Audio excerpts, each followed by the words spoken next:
नमस्कार मेरे प्यारे दोस्तों, स्वागत है आप सभी का साइंस के रिवीजन के इस वीडियो में। सबसे पहले ये 10th के साइंस की बुक है अम्ल और क्षार। तो अम्ल आपको पता है कि स्वाद में खट्टा होता है और नीले लिटमस को लाल कर देता है। बस ये बेसिक चीज़ ध्यान रखना। और जो क्षार है वो लाल को नीला कर देता है, लिटमस टेस्ट भी बोलते हैं इसको। तो ऐसा ध्यान रखिएगा कि एसिड है और बेस है, तो बेस ब्लू हो जाता है। बी से बेस है, बी से ब्लू है, तो बेस ब्लू हो जाता है और जो एसिड है वो लाल हो जाता है। और अम्ल और क्षार आपस में क्रिया करके उदासीन हो जाते हैं। ये बेसिक कॉन्सेप्ट ध्यान रखिएगा। दूसरी चीज़ है पीएच स्केल के बारे में। तो पीएच स्केल से सीधा सा ये पूछ सकता है कि किसने ये कॉन्सेप्ट दिया। तो 1909 सन मत याद रखना, सोरेनसन ने दिया, ये याद रखना। सोरेनसन नाम है। और पीएच में अलग अलग वैल्यू होती है। कहाँ तक होती है? तो 0 से लेके 14 तक होती है। 7 बीच में है, तो जिस अगर 7 वैल्यू आई तो वो उदासीन है। 7 से ज़्यादा आई तो वो क्षार है। 7 से कम आई तो वो अम्ल है। और ये इधर जाते हुए अम्लीय प्रकृति बढ़ते जाती, मतलब अगर 6, 5, 4 है तो दुर्बल अम्ल है, और 0, 1, 2 है तो प्रबल अम्ल है, अच्छा अम्ल है। इधर भी क्षारीय प्रकृति बढ़ते जाती है। 8, 9, 10 है तो दुर्बल क्षार है। 11, 12, 13 है तो प्रबल क्षार है। ये पीएच स्केल होता है। फिर यहाँ किसी किसी के पीएच मान दिए हैं, तो कुछ मतलब आप गेस भी कर सकते हो। जैसे इसका दूध का ध्यान रखना कि 6.5 होता है, मतलब दूध अम्लीय प्रकृति का होता है, थोड़ा सा खट्टा हो जाता है। आप देखे होगे जो रुधिर है, ब्लड है आपका, वो 7.3 से 7.5 होता है, मतलब ये क्षारीय प्रकृति का होता है। और बाकी तो नाम से समझ जाओगे, सोडा है, चूना है, ये सब क्षार हो गए। और ये सब संतरा, टमाटर, ये अम्लीय टाइप के रहते हैं। आपकी कॉफ़ी भी अम्लीय होती है। तो ये अम्ल क्षार है, ये बेसिक कॉन्सेप्ट है। फिर ये तो मतलब अम्ल वो हैं जो H+ देते हैं, क्षार वो हैं जो OH- आयन देते हैं, ऐसा कॉन्सेप्ट है। फिर यहाँ से सवाल आते हैं जल वाले से। जल में आपका ये तो बेसिक चीज़ें हैं। ये आता है कपड़ा धोने का सोडा। इनसे सवाल ना इतने बार आ चुके हैं कि आपको पता रहना चाहिए। कपड़ा धोने का सोडा का रासायनिक सूत्र है Na2CO3.10H2O, सोडियम कार्बोनेट डेकाहाइड्रेट। और इसको धावन सोडा भी बोलते हैं। तो इसका सूत्र याद रखिएगा। कपड़ा धोना मतलब सोडियम कार्बोनेट डॉट 10H2O। उससे ज़्यादा घुस के नहीं पूछा तो हम क्यों याद रखें। फिर एक बेकिंग सोडा है, उसमें हाइड्रोजन एक्स्ट्रा हो जाता है, तो उसका सूत्र है NaHCO3, सोडियम हाइड्रोजन कार्बोनेट, जो बेकिंग सोडा आप यूज़ करते हो घर में। और एक ब्लीचिंग पाउडर है, उसका सूत्र है कैल्शियम ऑक्सीक्लोराइड, CaOCl2। तो ब्लीचिंग पाउडर जो अपन उसमें भी डालते हैं पानी यानी साफ़ करने के लिए, वो कैल्शियम ऑक्सीक्लोराइड है। और फिर आपका प्लास्टर ऑफ पेरिस है। Plaster of Paris calcium sulphate hemihydrate होता है।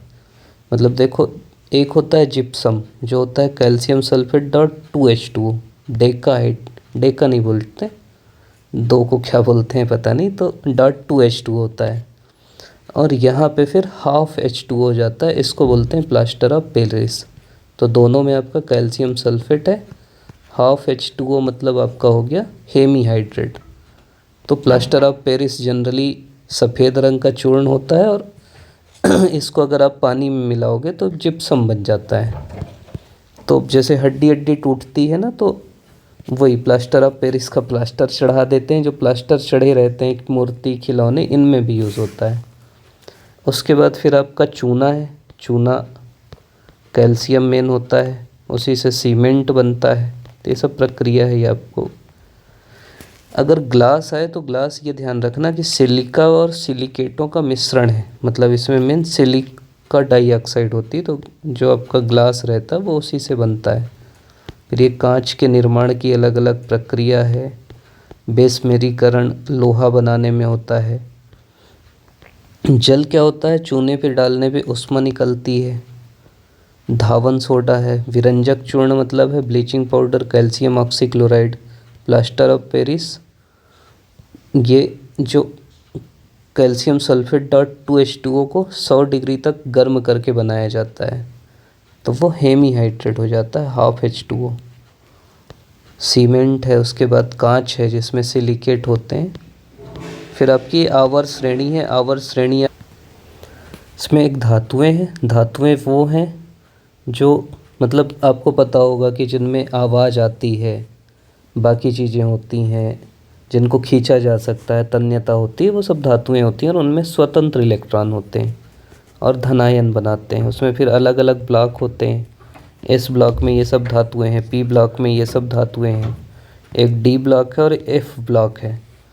तो ये आपसे सवाल पूछ सकता है कि डी ब्लॉक की धातुएं जो हैं उनको संक्रमण धातुएं बोलते हैं। डी जो है वो संक्रमण धातुएं हैं और जो एफ ब्लॉक की धातुएं हैं उनको दुर्लभ मृदा धातुएं बोलते हैं। बस इतना ध्यान रखना, अगर याद रहे तो सुन लो एक बार, अगर ऑप्शन आए या कुछ याद आ गया तो ठीक है।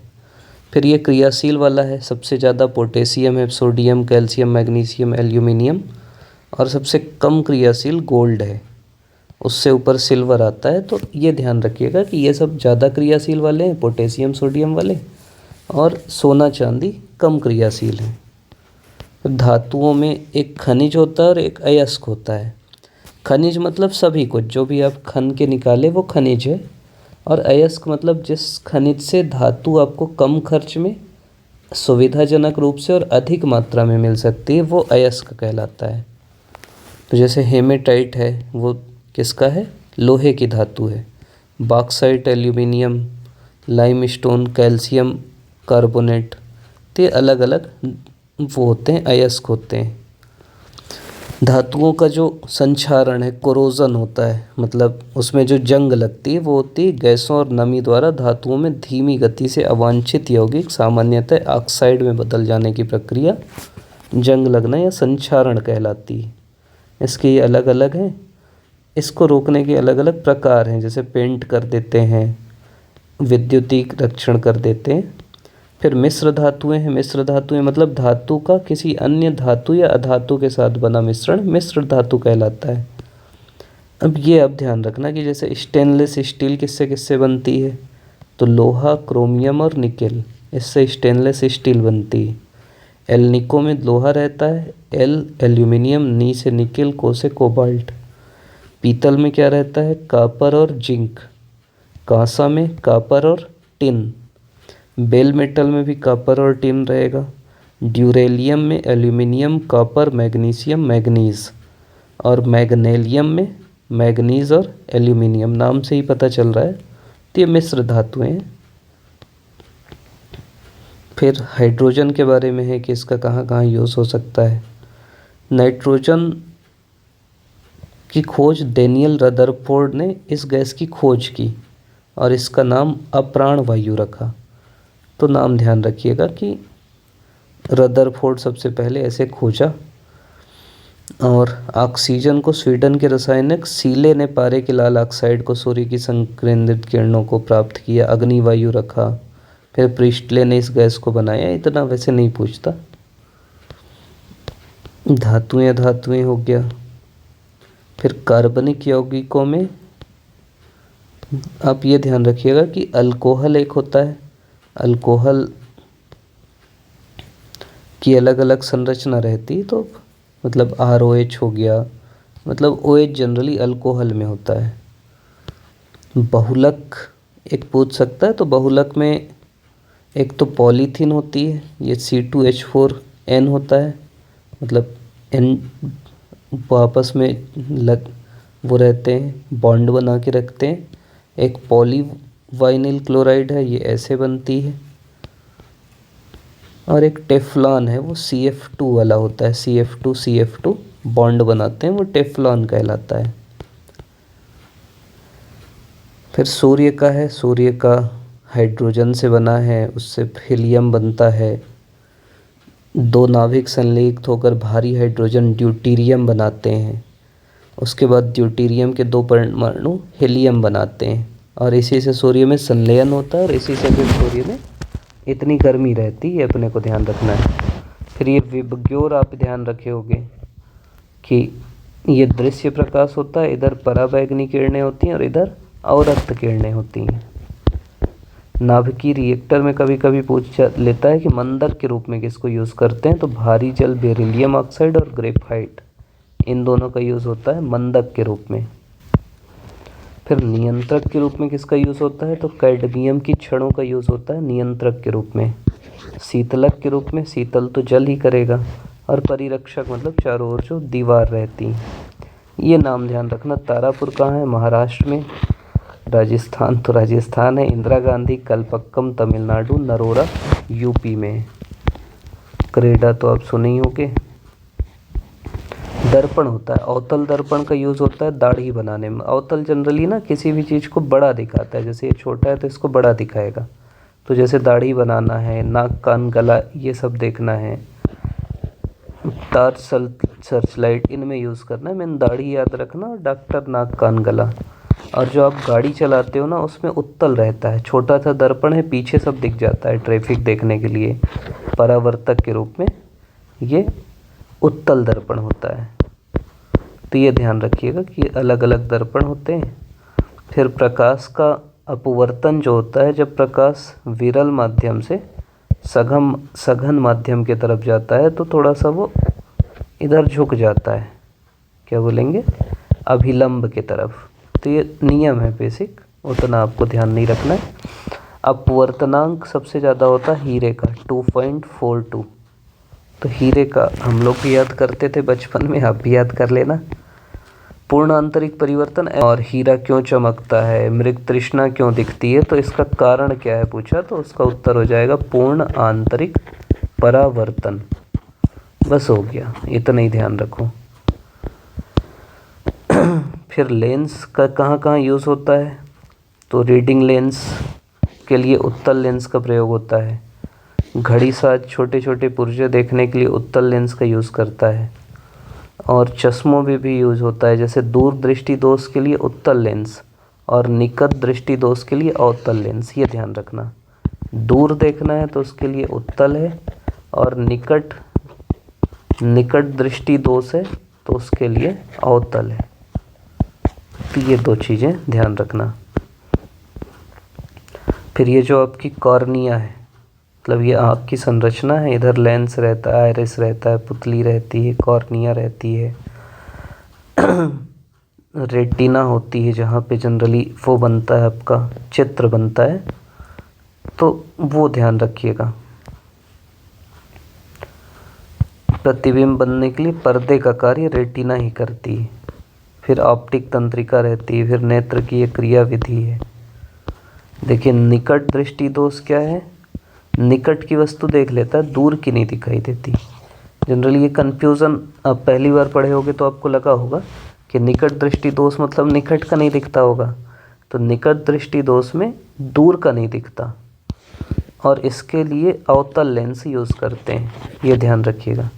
ऐसा सोच सकते हो निकट ना बड़ा शब्द है, 3 अक्षर का शब्द है, तो उसके लिए 4 अक्षर का लेंस है।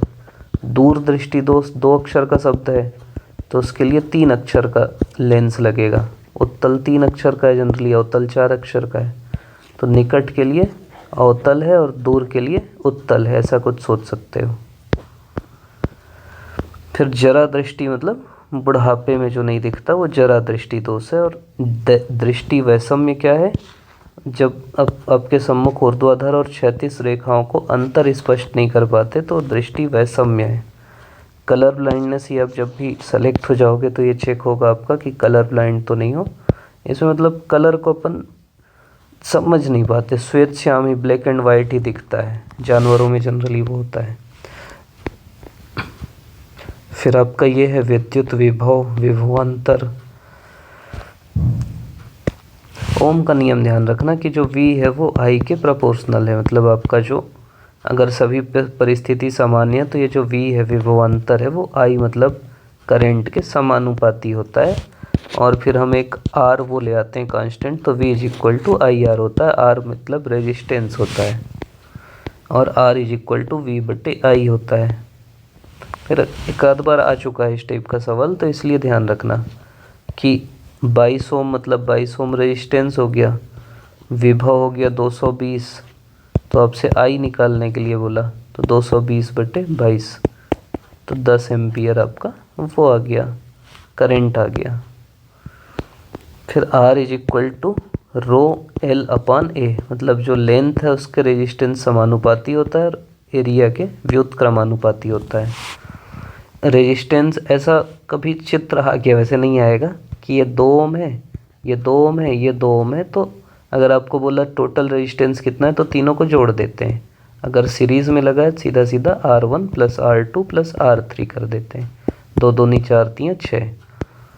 और अगर वो वाला लगा है, इसमें नहीं लगा, ये स्टेप का जब पैरेलल रहता है,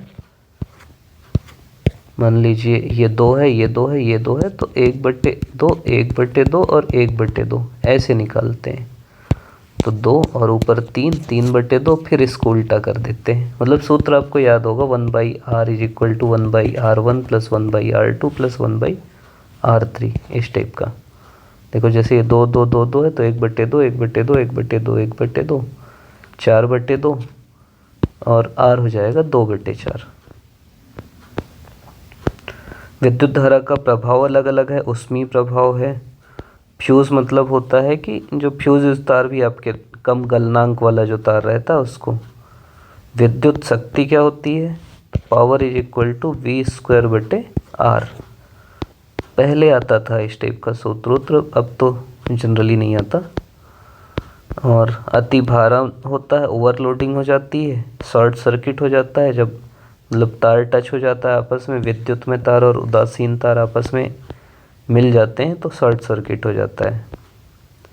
विद्युत शक्ति का मात्रक क्या है, तो विद्युत शक्ति का मात्रक वाट है और विद्युत ऊर्जा का व्यापारिक मात्रक है kWh/h। तार कौन से होते हैं, एक विद्युत तार धनात्मक, एक न्यूट्रल और एक अर्थिंग जो हम बोलते हैं। फिर कैथोड किरणें हैं। कैथोड किरणें के अलग अलग गुण हैं कि सीधी रेखा में गमन करते हैं, लंबवत होते हैं, वो पंखा भी चला देते हैं, रास्ते में कोई रहते हैं, तो इस टाइप की बात है। एक्सरे की खोज किसने की, ये कभी कभी आता है, कहाँ पे नाम लिखा है, हाँ मैं अपने ही नाम से याद रखता हूँ इसको भी, राजन से रांटजन। तो रांटजन ने खोज की और ये 1 एंगस्ट्रॉम से लेके 100 एंगस्ट्रॉम तक होती है लंबाई। कठोर कोमल होते हैं और जनरली खतरनाक होती हैं, इसीलिए तो हड्डी हड्डी टूटती है तो एक्सरे कराते हैं ना, तो वो चीज़ें हैं। फिर चुंबकीय ध्रुव है अलग अलग, जंतु पोषण है, कीट भक्षी मतलब कीट को खाते हैं, सहजीवी मतलब साथ होके खाते हैं, जैसे लाइकेन और राइजोबियम। ये पूछा किसका है, तो साथ वाला है। फिर मनुष्य का पाचन तंत्र है, ग्रसनी है, ग्रास नली है, अमाशय है, छोटी आंत है, बड़ी आंत है। छोटी आंत खूब लंबी रहती है, 6.5 मीटर होती है। फिर ये पाचक ग्रंथियाँ, लार जैसे होती है, यकृत होती है। अब ये सवाल पूछ सकता है मानव शरीर की सबसे बड़ी पाचक ग्रंथि कौन है, तो वो लीवर है। और फिर पेनक्रियास दूसरी बड़ी पाचक ग्रंथि है। प्रकाश संश्लेषण सीधा सीधा ध्यान रखना, कार्बन डाइऑक्साइड और पानी मिलके C6H12O6 और फिर पानी बना देते हैं, 6CO2 12H2O C6H12O6 6 पानी और मेन ऑक्सीजन निकलती है। तो पानी जनरली याद मत रखना, लेकिन ये कार्बोहाइड्रेट और ऑक्सीजन ये आपको पता रहना चाहिए। फिर प्रकाश संश्लेषण अलग अलग होता है, जैसे पत्तियां हैं तो इसमें होता है, इसमें स्टोमेटा होते हैं जिससे आदान प्रदान होता है। फिर 2 अभिक्रिया होती हैं, एक प्रकाश अभिक्रिया होती है, इसको हिल अभिक्रिया भी बोलते हैं, और एक अप्रकाशी होती है जिसको कैल्विन और बेंसन चक्र बोलते हैं। प्रकाश मतलब प्रकाश में, अप्रकाशी मतलब बिना प्रकाश के।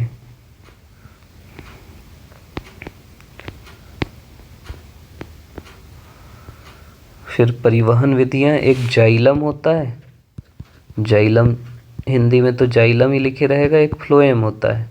तो याद रखना कि जाइलम जा से है तो ये जलल करता है, और फ्लोएम फा से है तो ये फूड उड़ का इधर से उधर लेके आता है।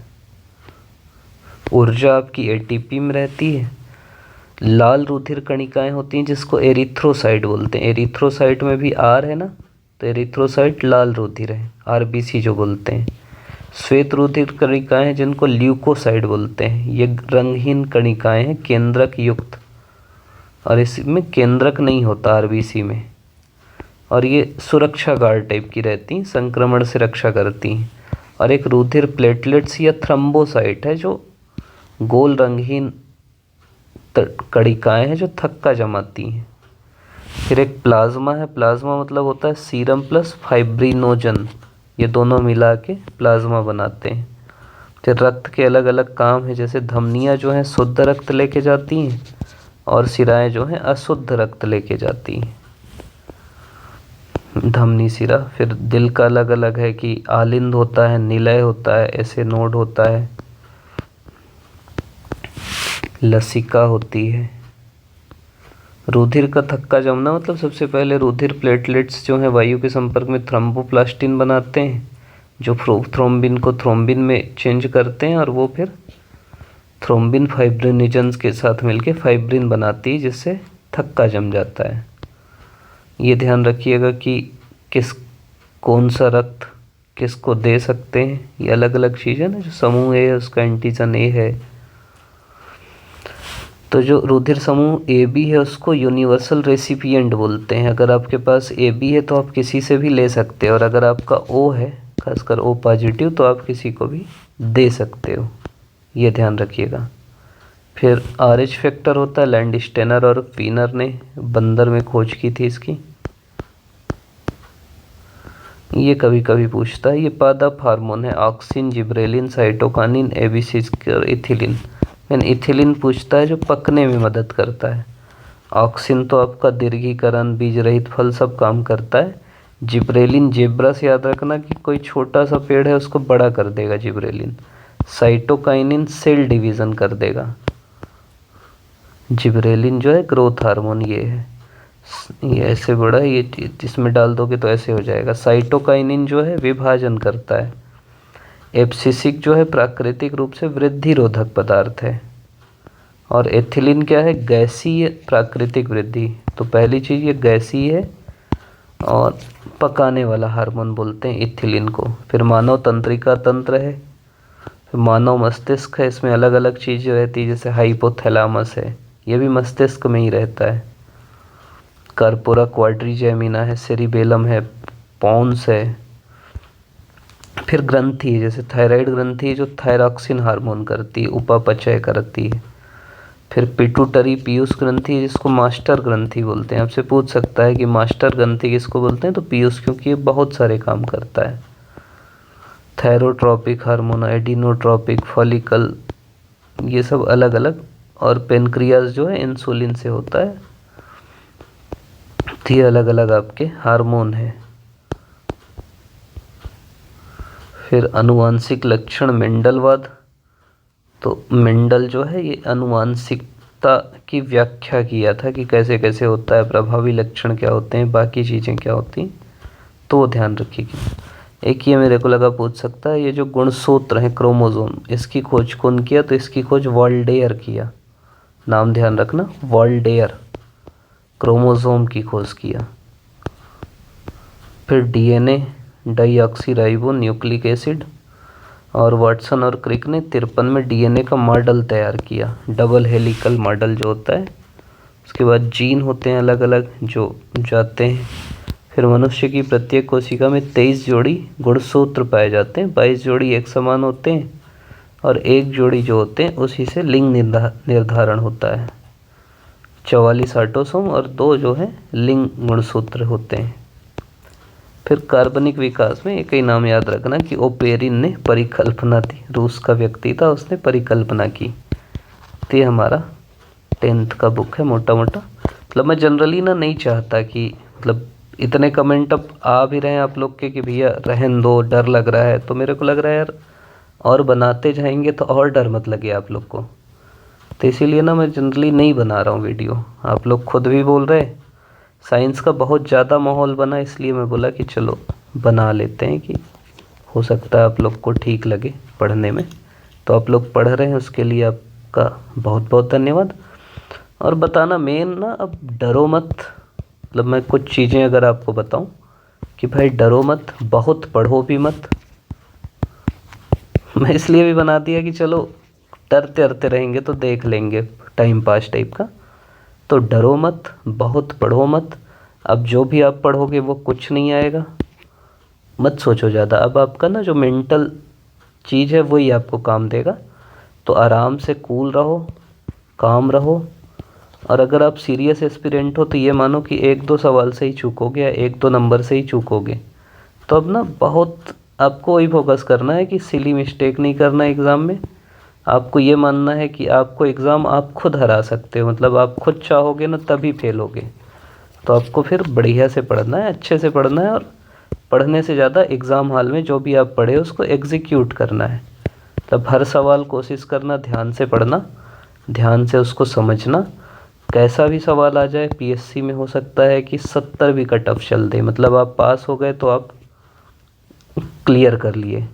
तो डरना मत, वहाँ डरने का कोई खेल नहीं है। निकल के फिर खूब डरना, खूब रोना, हम लोग रहेंगे। लेकिन एग्ज़ाम हॉल के अंदर बिल्कुल मत डरना। कुछ भी हो जाए, गोला वोला गलत भर दो, रोल नंबर गलत भर दो, कुछ नहीं होता।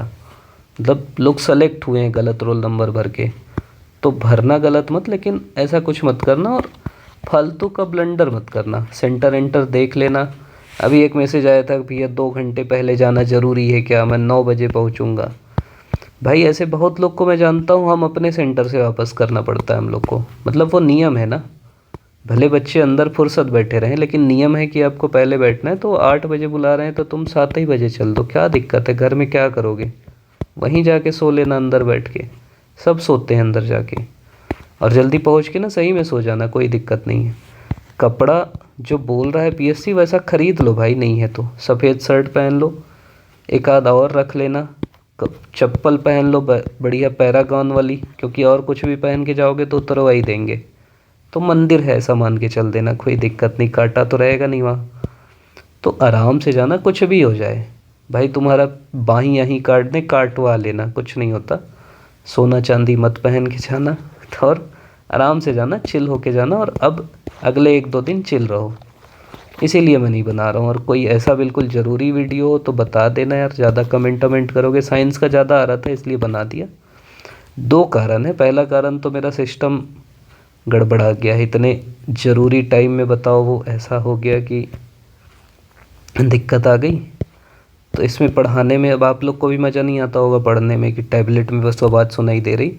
और दूसरा वही लगा कि फालतू डाइवर्ट हो जाओगे, तो इसलिए नहीं बना रहा हूँ। नहीं तो बनाने में क्या है, कितना टाइम लगता है। तो आप लोग बढ़िया से पढ़ो, अच्छे से पढ़ो। और कोई वीडियो चाहिए तो बताना, नहीं चाहिए, किसी को दिक्कत है आप लोग के पास, मेरा वो आईडी तो ही है, CGPSC राजन करके टेलीग्राम आईडी है, उसमें मैसेज कर देना। मैं कोशिश करूँगा रिप्लाई करने का, नहीं कर पाया तो मैं एक साथ कोई मैसेज छोड़ दूँगा। और बढ़िया से पढ़ाई करो, अच्छे से करो। All the best, best of luck. आप जीतोगे, यही भरोसा रखो और बढ़िया से पढ़ते रहो।